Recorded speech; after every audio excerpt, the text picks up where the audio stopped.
Graça e paz, irmãos. São todos muito bem-vindos a esse domingo de manhã, nesse culto que nós vamos realizar a partir da nossa casa, por pouco tempo. Se Deus quiser, em breve poderemos estar na igreja, lá no templo. Não que não sejamos igreja, somos a igreja do Senhor, reunida cada um pedacinho num lar. Porque cada lar de um crente, de uma pessoa com compromisso com o Senhor, também é um altar. Então a sua casa é um altar para a honra e glória do Senhor. Que bom podermos celebrar. E hoje temos um ensino precioso da palavra de Deus e vamos também louvar o nome do Senhor. Que bom que chegou o domingo, primeiro dia da semana. Irmãos, último domingo do mês de junho, como passou rápido esse tempo.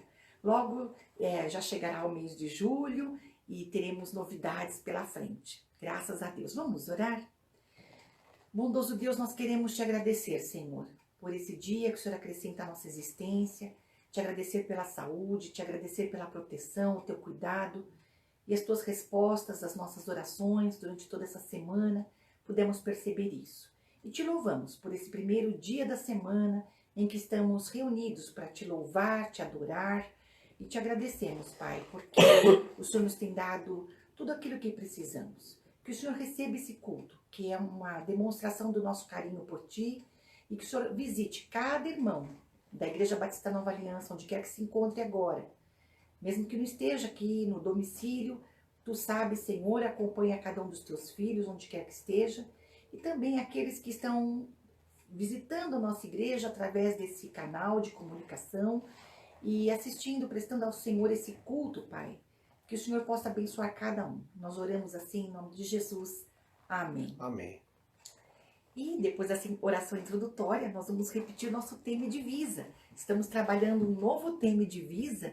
Desde o aniversário da nossa igreja, foi lançado um novo tema. E ele a divisa encontra-se na carta de Paulo aos Colossenses. Então vamos repetir o tema e a divisa todos juntos.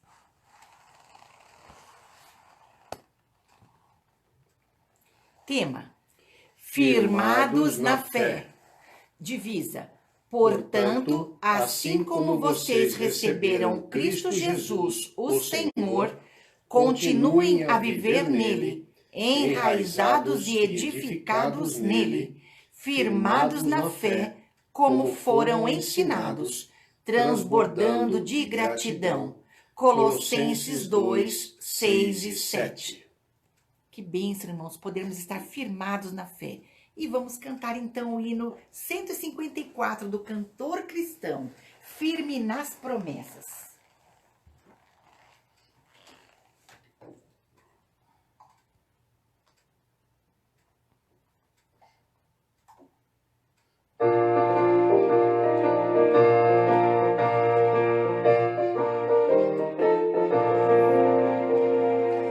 Firme nas promessas do meu Salvador, cantarei louvores ao meu Criador. Fico pelos séculos do seu amor, firme nas promessas de Jesus. Firme, firme, firme nas promessas de Jesus, meu Mestre. Firme, firme, sim, firme nas promessas de Jesus. Firme nas promessas não irei falhar, vindo as tempestades a me consternar. Pelo verbo eterno eu hei de trabalhar, firme nas promessas de Jesus. Firme, firme, firme nas promessas de Jesus, meu Mestre. Firme, firme, sim, firme nas promessas de Jesus. Firme nas promessas sempre vejo assim, purificação no sangue para mim. Plena liberdade gozarei sem fim, firme nas promessas de Jesus. Firme, firme, firme nas promessas de Jesus, meu Mestre.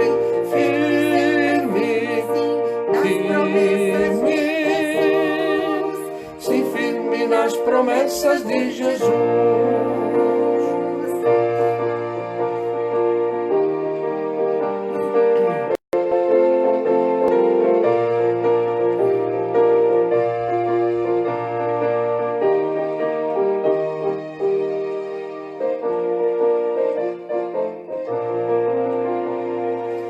Firme nas promessas do Senhor Jesus, em amor ligado com a sua cruz, cada dia mais alegro minha luz. Firme nas promessas de Jesus,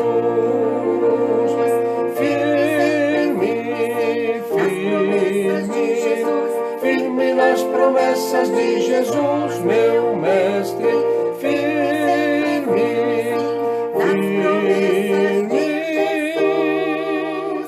sim, firme nas promessas de Jesus.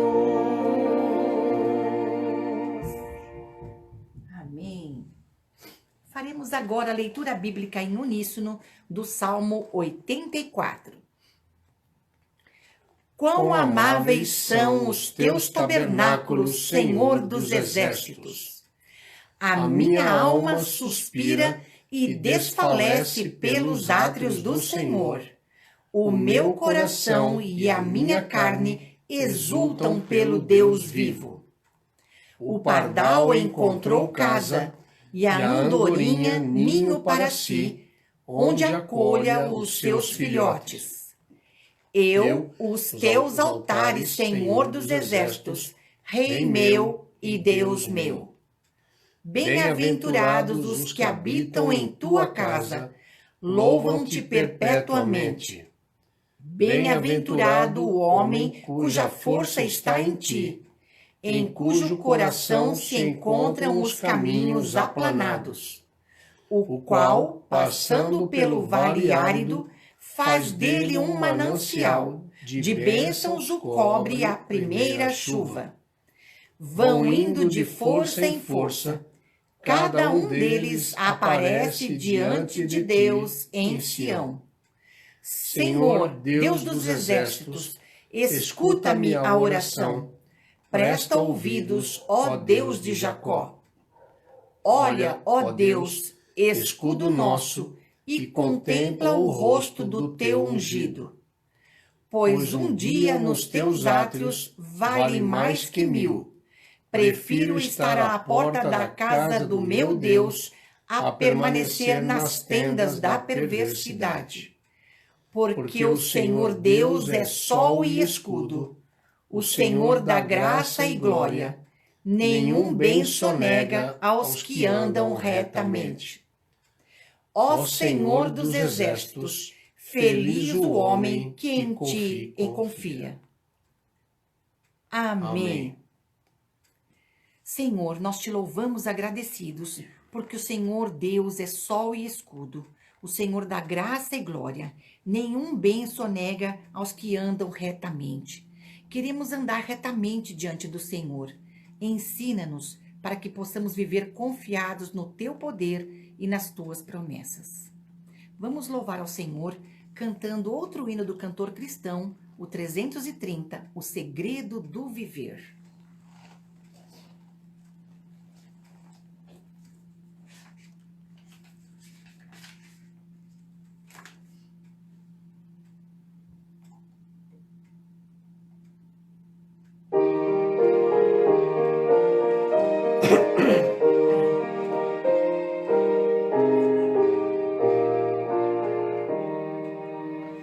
Quando me cercar o mal, ao rugir o temporal, em Jesus é confiar, nunca poderá falhar.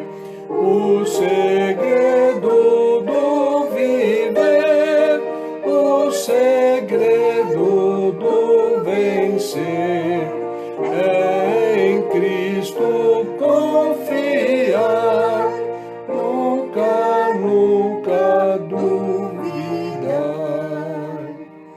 Quando a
segredo do vencer é em Cristo confiar, nunca, nunca duvidar.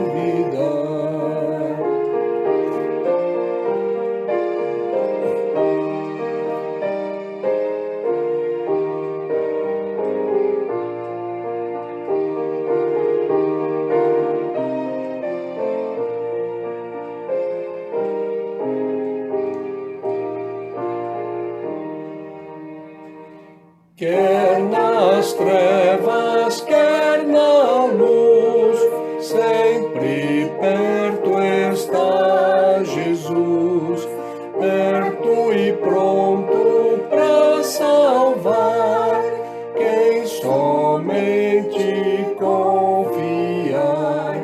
O segredo do viver, o segredo do vencer é em Cristo confiar, nunca, nunca duvidar.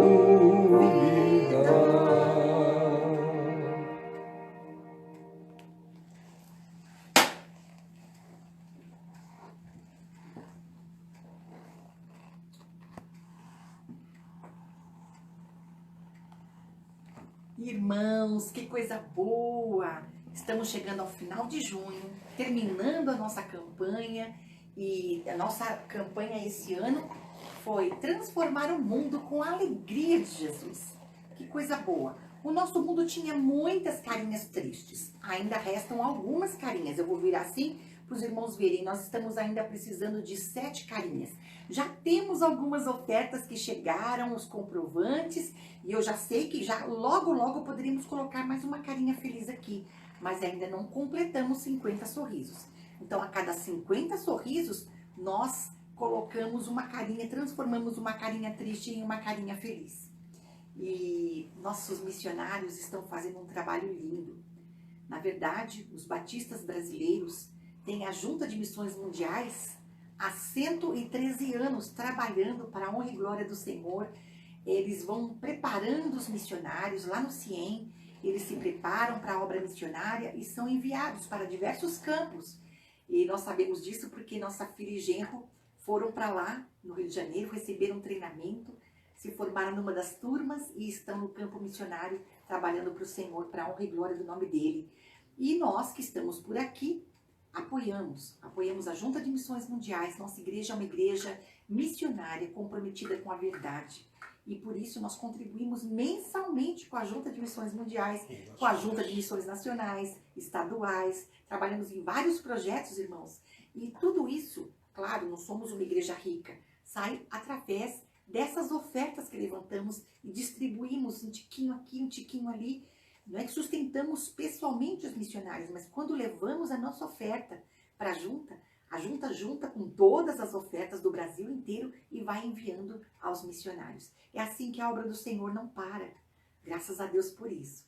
Então nós não temos uma boa notícia, que não temos uma carinha assim alegre para colocar hoje aqui, mas temos a boa notícia de que ontem foi celebrado um culto via internet, comemorando os 113 anos da Junta de Missões Mundiais no Brasil. Graças a Deus por isso, né, pastor?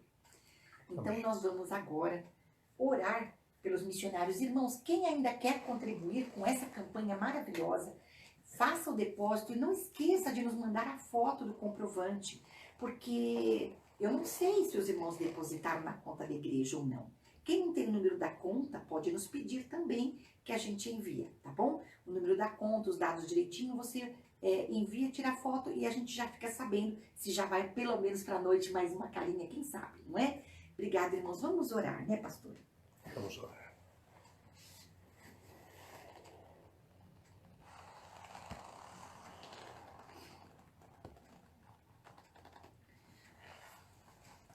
Oremos.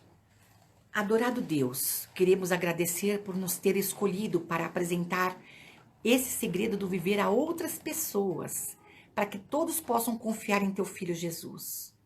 Por teu amor, o Senhor nos ofereceu a vida nova em Jesus. A Junta de Missões Mundiais, há 13 anos, tem dado suporte a teus servos missionários e, como igreja, nos sentimos felizes em apoiá-los. Essa obra é tua, Pai. Não permita, Senhor, que falte nada para os missionários, pois estão levando a mensagem transformadora de Jesus. Alguns deles têm sofrido perseguição e outros enfrentam o descaso e a indiferença. Por favor, Pai, multiplique as ofertas que estão sendo trazidas por nós. Abençoe essa campanha para que possamos transformar a tristeza em alegria nas vidas de todos que vierem a conhecer Jesus através dos nossos missionários. Sabemos que a tua vontade é que o mundo se encha com a alegria de Jesus. Ajuda-nos a realizar a tua vontade a cada dia. Em nome de Jesus oramos. Amém. Teremos agora algum tempo para meditarmos no que o professor Alexandre preparou para o ensino de hoje. Pegue sua Bíblia, que é seu livro de estudo, para acompanhar essa aula tão especial. E o tema da nossa aula de hoje, bem curioso, é definitivo. O que será que o professor Alexandre nos trará nesta manhã com esse tema definitivo? Bom dia a todos. Que os irmãos e que as irmãs tenham um dia muito abençoado, debaixo da graça de Deus. Nós vamos dar início a mais um momento da nossa EBD, da nossa reflexão semanal. E eu convido os irmãos a me acompanharem numa oração para nós iniciarmos a nossa EBD de hoje. Obrigado, Senhor Deus, por mais um dia que o Senhor nos concede. Obrigado, Pai, porque até aqui o Senhor nos ajudou, o Senhor tem nos dado saúde, o Senhor tem nos acompanhado, nos protegido durante esse período tão mau, que é esse período dessa pandemia, Pai. E obrigado por tudo que o Senhor tem feito em nosso favor. Abençoa agora este momento em que vamos refletir sobre a Tua Palavra, que ela fale ao nosso coração e que possamos aplicá-la, Pai, e não só ouvi-la, em nome de Jesus. Amém. Meus irmãos, nós vamos conversar hoje sobre uma parábola de Jesus, muito conhecida nossa, uma parábola bem conhecida e que nos traz lições preciosas. Né? Essa parábola está em Lucas, no Evangelho de Lucas, no capítulo 16. Nós vamos iniciar a nossa leitura a partir do versículo 19. Diz assim a nossa parábola: Havia um certo homem rico que se vestia de púrpura e de linho finíssimo e que despendia todos os dias de sua vida de forma regalada.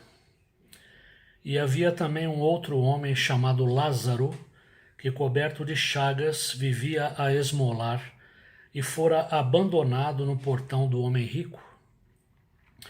Lázaro ansiava por alimentar-se ao menos das migalhas que porventura viessem a cair da mesa do rico.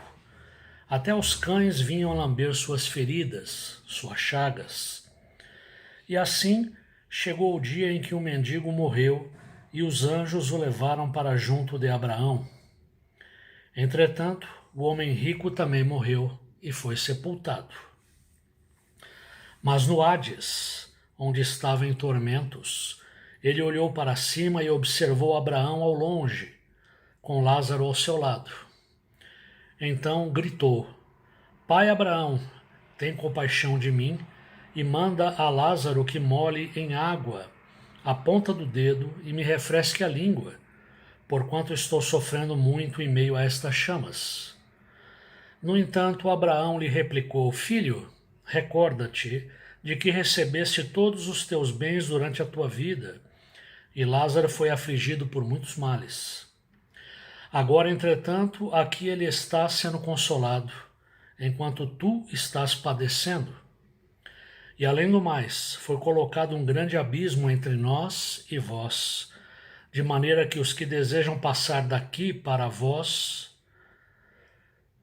sim, de maneira que os que desejem passar daqui para vós outros não consigam, tampouco passem de lá para o nosso lado. Diante disso suplicou: Pai, então eu te imploro que mandes Lázaro à casa de meu pai, pois tenho 5 irmãos. Permite que ele os avise, a fim de que eles também não venham para este terrível lugar de sofrimento. Contudo, Abraão lhe afirmou: eles têm Moisés e os profetas, que os ouçam. Mas ele insistiu: não, pai Abraão, se alguém dentre os mortos for ter com eles, certamente se arrependerão. Abraão, concluindo, lhe afirmou: se não ouvem a Moisés e os profetas, tampouco se permitirão converter, ainda que ressuscite alguém dentre os mortos. Essa parábola ela tem como título, aqui na Bíblia King James, que é a versão que eu estou usando, o título da parábola é O Rico, Avarento e Lázaro. Olha, uma curiosidade interessante, de todas as parábolas, de todas as histórias, né, contadas por Jesus para ensinar, para falar sobre o reino de Deus, né? Essa é a única parábola que tem um nome citado, né? Lázaro, tá certo? Aliás, o nome Lázaro significa Deus me socorreu. Provavelmente Jesus contou essa parábola colocando aí o nome do personagem para enfatizar com esse nome Lázaro a necessidade da nossa dependência de Deus, né? Mas vamos lá, tem outras curiosidades a respeito dessa parábola que depois eu gostaria de compartilhar com os irmãos. Mas vamos andar aqui porque nós temos ainda algumas coisas para dizer, né? Outra coisa, né, só para fazer aqui uma citação, eu vou conversar agora com os irmãos, tendo como base a Bíblia Sagrada, como nós já acabamos de ler aqui, e tem um livro do pastor Ed Renekiewicz, que eu já citei aqui, né? Talmidinho, o Passo a Passo de Jesus. É baseado nesse livro que a gente vai estar fazendo a nossa reflexão. Olha o que ele diz aqui, acompanhe comigo, tá? A maneira correta de interpretar as parábolas de Jesus é buscar o ensino fundamental, sem necessariamente atribuir um significado a cada detalhe da narrativa. O ensino principal nessa parábola trata do que descobriremos após a morte física. Então, atenção para isso. Quando a gente se depara com uma parábola de Jesus, o fundamental é a gente buscar qual é o ensino principal que está sendo passado naquela parábola. E não ficar se atendo demais a detalhes, né? A cada aspecto, a cada parte da narrativa, o que será que quis dizer nessa parte, o que será que ele quis dizer com essa outra. Por exemplo, existe uma discussão em torno dessa parábola, se ela é real ou se ela é fictícia, né? Alguns estudiosos dizem que, como Jesus fez questão de citar o nome do personagem, Lázaro, é a única parábola dele que acontece isso, essa parábola ela estaria transmitindo uma história real, algo que realmente aconteceu, e não uma história ilustrativa, uma ficção, uma coisa fictícia contada por Jesus para transmitir certos valores e certos ensinos. Existe esse debate. Mas ele deixa bem claro aqui no início que a nossa preocupação primeira, quando a gente lê uma parábola, é entender o sentido principal, o ensino fundamental dessa parábola. E no caso dessa parábola, sem dúvida, qual é o ensino fundamental aqui de Jesus? O que descobriremos após a morte física? Em outras palavras, com a nossa morte física, nós não chegamos ao fim. É isso que Jesus ensina com essa parábola do rico avarento e do mendigo Lázaro. Ou seja, quando você morre, né, Quando você passa por esse momento da morte física, isso não é o fim ainda. Há uma continuação pós-morte, né? A coisa continua depois da sua morte física. E é sobre isso que Jesus aqui quer ensinar ao povo. Lembrando que quando Jesus ensinava ao povo, quando Jesus contava uma parábola, Jesus, evidentemente, ele se valia de histórias ou de situações que eram familiares ao povo, que o povo conhecia, que o povo entendia, se identificava, né? Jesus falava de semeadura, falava de campo, falava de vinhas, né? Ou seja, Jesus ele contava histórias que eram familiares ao povo, tá? Então vamos lá. O ensino principal nessa parábola trata do que descobriremos após a morte física. Jesus está ensinando duas coisas. Primeira, a morte física não é o fim da existência, pois a identidade humana é preservada. Abraão, Lázaro e o homem rico estão conscientes de quem são e da vida que viveram. Segunda coisa, a ressurreição. Então presta bem atenção nisso. Jesus está ensinando duas coisas principais com essa parábola. Primeiro, a morte física não é o fim da existência. Existe uma vida pós-morte física, tá certo? E atente bem para isso, a identidade humana é preservada. O que Jesus está falando? Quando você fechar os teus olhos e quando você deixar esse mundo aqui, você vai abrir os olhos num outro lugar e você vai lembrar exatamente quem você é. Você vai lembrar exatamente quem você foi, como você viveu. Isso está ensinado na parábola, não sou eu que estou dizendo, né? É Jesus que está ensinando isso por meio dessa história aqui. Tá certo? Então, primeira coisa, a identidade humana é preservada. Tanto o mendigo como o rico, eles morreram e depois eles lembraram exatamente quem eles eram, né? E a segunda coisa, Jesus fala nessa parábola em ressurreição, né? Inclusive no final aqui dessa parábola, Jesus faz até menção àquilo que iria acontecer dali a um certo tempo, a sua própria ressurreição, né? Então vamos lá. Como Jesus aqui está falando sobre ressurreição, que fique bem claro, isso é um ensino de Jesus, né? Isso não é o professor Alexandre, não é o pastor Ed, não é o pastor A, pastor B que está dizendo, é Jesus. Ele ensinou isso. Como Jesus aqui está falando sobre ressurreição, não há espaço para reencarnação. Não é isso que está sendo ensinado aqui. Gênesis registra que Deus criou o homem do pó da terra, soprou nele o fôlego da vida e ele se tornou alma vivente. O ser humano é uma unidade de duas partes, corpo mais espírito. O pastor aqui, no caso, que escreveu essa reflexão, ele trabalha com essa ideia, né, do homem ser composto do corpo, da matéria e do espírito, né, dessas duas partes. Quando morremos fisicamente, o corpo vai à terra e o espírito volta a Deus que o deu.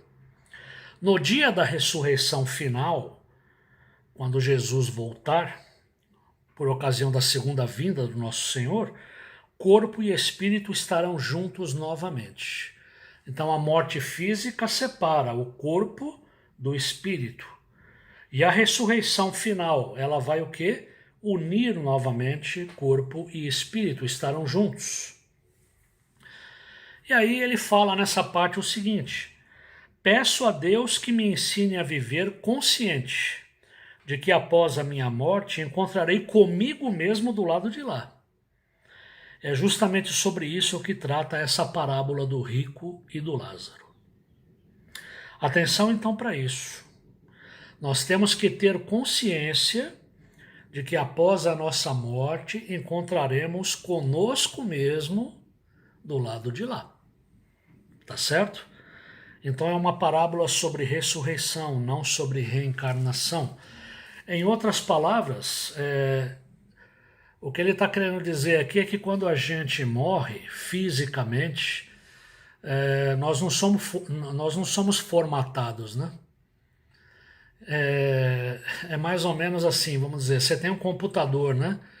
Que está dando problema, que deu vírus, você está perdendo informações, aquela dor de cabeça. Então, no extremo, qual é a solução? É você pegar e formatar o computador. Quando você formata o computador, você apaga tudo. Apaga tudo e começa do zero, né? Todas as informações, se você não fez backup, tudo será perdido. Tá certo? Então tá aí. Na verdade, quando a gente morre fisicamente, Deus não formata a gente, né? Deus não apaga a nossa identidade. Nós ainda nos lembramos quem nós somos, né? Quando nós abrimos os olhos do outro lado, a gente se encontra conosco mesmo. É o que está falando essa parábola. Continuando, diz aqui o seguinte, voltando naquilo que nós já falamos. A parábola do rico e Lázaro ensina que a morte física não é o fim da existência. A vida depois da morte é um prolongamento da vida que vivemos aqui. Jesus está dizendo que vamos nos olhar no espelho do outro lado desta vida e vamos deparar com o mesmo rosto. Não perderemos a memória de quem fomos e não seremos despersonalizados, como que transformados em outra pessoa, desconhecida até para nós mesmos. Seremos após a morte alguém muito parecido com quem somos antes da morte. Pelo menos é o que se pode derivar dessa parábola. A consciência, a identidade, sobrevive à morte física. Vamos em frente? Outro ensinamento fundamental dessa parábola é que o destino de uma pessoa após a morte é definido enquanto ela está em vida. Atenção para isso. Vamos repetir isso daqui? Outro ensinamento fundamental dessa parábola é que o destino de uma pessoa após a morte é definido enquanto ela está viva. É definido aqui. Abraão diz para o rico que o mundo dos mortos está dividido em dois mundos. Ele fala aqui na parábola em Hades, né? É uma palavra aí que vem do grego, tá certo? O Hades seria justamente o mundo dos mortos, né? Desculpem aí que o telefone tocou. Coisas que acontecem, né, na gravação. Então o que acontece? A parábola aqui do rico avarento e do mendigo Lázaro fala do Hades, né? Fala exatamente desse mundo dos mortos. Então, olha o que ele diz aqui, ó. Abraão diz para o rico que o mundo dos mortos está dividido em dois mundos, e quem está em um não pode passar para o outro. Há um local de descanso, há um paraíso, chamado também de o seio de Abraão, e há um local de tormento, né? Um abismo separa um lugar do outro. É impossível quem está no paraíso querer passar para o outro lado para aliviar o sofrimento de quem está lá do outro lado. E é impossível também alguém que está no lugar de tormento ser admitido do outro lado, no paraíso. Tem um enorme abismo separando aqui. Abraão fala disso. Não é possível mudar o destino depois da morte. As providências humanas que afetam o destino pós-morte são executadas em vida. Após a morte, os destinos ficam nas mãos de Deus. Então presta bem atenção nisso, olha como que isso aqui é sério, né? Ele está dizendo aqui que existe um mundo dos mortos, esse mundo dos mortos está dividido em dois, há um abismo separando esses dois lugares, e uma vez nesses lugares não é possível mudar a situação. Por isso que ele diz aqui o seguinte, Não é possível mudar o destino depois da morte. Se você pensa em tomar alguma providência em relação a isso, você tem que fazer isso enquanto você está aqui, em vida, né? Após a morte, os destinos ficam nas mãos de Deus. Não há mais nada que você ou que eu possamos fazer. Vamos lá? Olha o que ele diz aqui. As guinadas em nossa vida acontecem aqui enquanto estamos vivos. Na história, convivemos com oportunidades e possibilidades. Neste mundo, ninguém está condenado a cumprir um destino pré-determinado, uma sina inescapável, ou desempenhar um papel inevitável. No tempo presente, podemos fazer escolhas, tomar decisões, reinventar-nos, clamar por redenção e por transformação. Deus pode mudar nossa sorte enquanto estamos aqui. Depois da morte, o destino é definitivo. É muito duro a gente pensar isso, né? De repente, para muitas pessoas, é reconfortante pensar que mesmo depois da morte física haverá novas oportunidades, né? Tá certo? Mas, veja bem, nós somos discípulos de Jesus. Como discípulos de Jesus, nós temos que ensinar aquilo que ele nos manda ensinar, aquilo que ele ensinou. E Jesus ensinou isso. Jesus não falou, não esquenta a cabeça não, a hora que esses dois morrerem, né, o rico, que foi avarento durante toda a sua vida, que despendeu o seu dinheiro, né, que gastava o dinheiro com o bom e com o melhor e que não estava nem aí para os mais necessitados, né? Engraçado que aqui a Bíblia fala que o mendigo tinha sido deixado na porta do rico, né? Você sabe que se você for lá no original grego, o termo aqui é como se fosse assim, né? O rico foi jogado, o mendigo foi jogado na porta do rico, tá certo? Inclusive, dizem alguns estudiosos que esse rico aqui da parábola, ele seria uma referência aos saduceus, né? Os saduceus, eles eram ricos, eles faziam parte de uma elite, né? Tá certo? E linho, púrpura, essa riqueza, esse apego aos bens materiais, isso nos remete aos saduceus, né? E vocês sabem que os saduceus, eles não acreditavam na vida depois da morte, né? Também tinha esse detalhe. Imagina então a surpresa aqui do rico avarento, né? Quando ele, depois da morte, ele se viu em outro lugar. Mas então a questão é essa. Jesus chama atenção para isso. Cuidado. Cuidado, porque enquanto você está aqui, enquanto você está vivo, você pode fazer escolhas. Você tem opção, né? Tá certo? Você pode se reinventar. Você não está sujeito a um destino pré-determinado, algo que já está escrito e que você não tem condições de mudar. Não, você pode mudar. Você pode fazer alguma coisa por você enquanto você está aqui.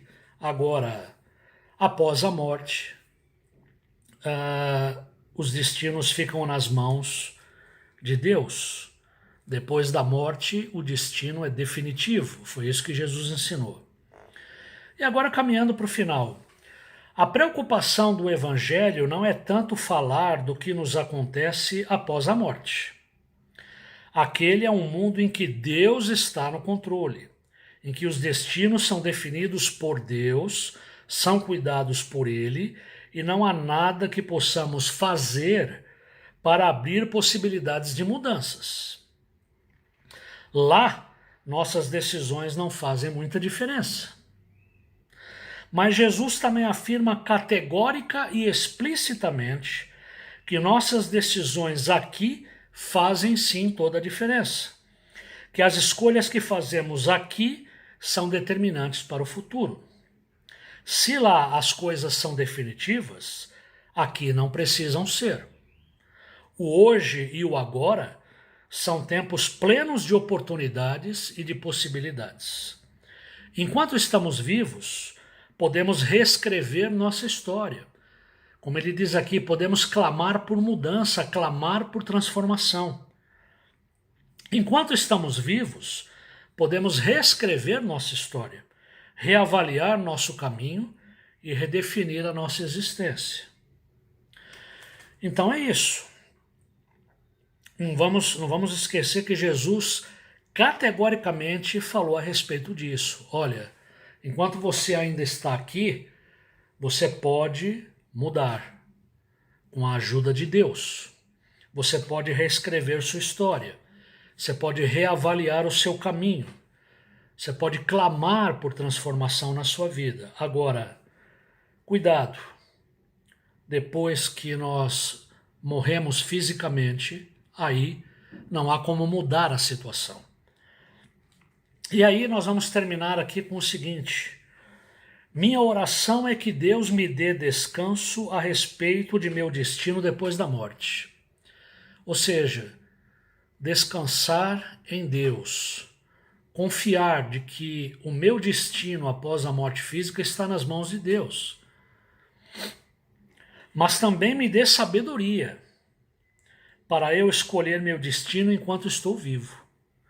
Acho que você deve fazer essa mesma oração. Então, meus irmãos, minhas irmãs, façamos essa oração, né?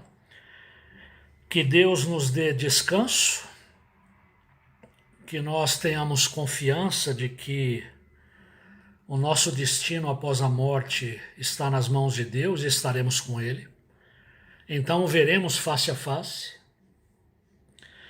mas que nós também tenhamos sabedoria para que enquanto estamos aqui em vida, possamos escolher o nosso destino, possamos escolher seguir a Deus, seguir a Jesus Cristo, nosso Senhor e Salvador. Seguir o Deus que se revelou na pessoa de Jesus Cristo. Façamos, portanto, essa oração. Então, irmãos, é isso. Veja como esse ensino aqui é rico e nos traz muitos ensinamentos. Irmãos, irmãs, é isso. E eu digo o seguinte, essa parábola é uma parábola que fala sobre morte. É uma parábola que fala sobre o fim da existência física do ser humano. Mas perceba bem, é uma palavra ao mesmo tempo de esperança. Uma esperança fundamentada na fé em Jesus Cristo. Tá certo?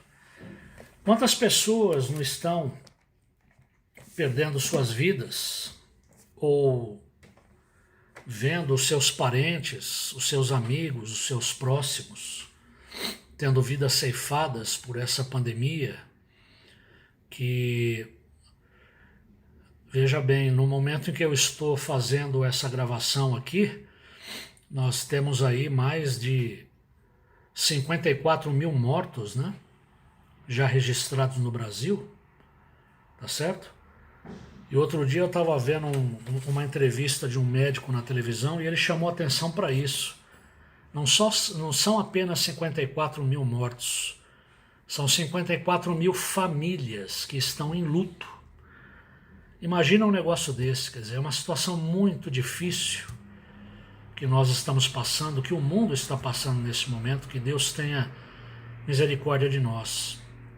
Mas veja bem isso, quantas pessoas não estão se deparando com a morte? Quantas pessoas não estão ficando apavoradas com essa situação toda que está nos cercando? O medo da morte se avizinhando, né? Só que para muitas pessoas, infelizmente, a morte ela significa o fim da existência. Talvez muitos hoje lidam com essa situação e acreditam exatamente como aquele rico avarento, como aquele provável saduceu, né? Ou seja, vamos viver, vamos aproveitar a vida ao máximo porque acabou aqui e acabou. Não há mais nada do outro lado. Não há continuação disso aqui, né? E aí, num momento como esse que nós estamos vivendo, bate o desespero, né? Tá certo? bate o desespero, bate a angústia. As pessoas não começam a carecer de sentido, né, para tudo isso.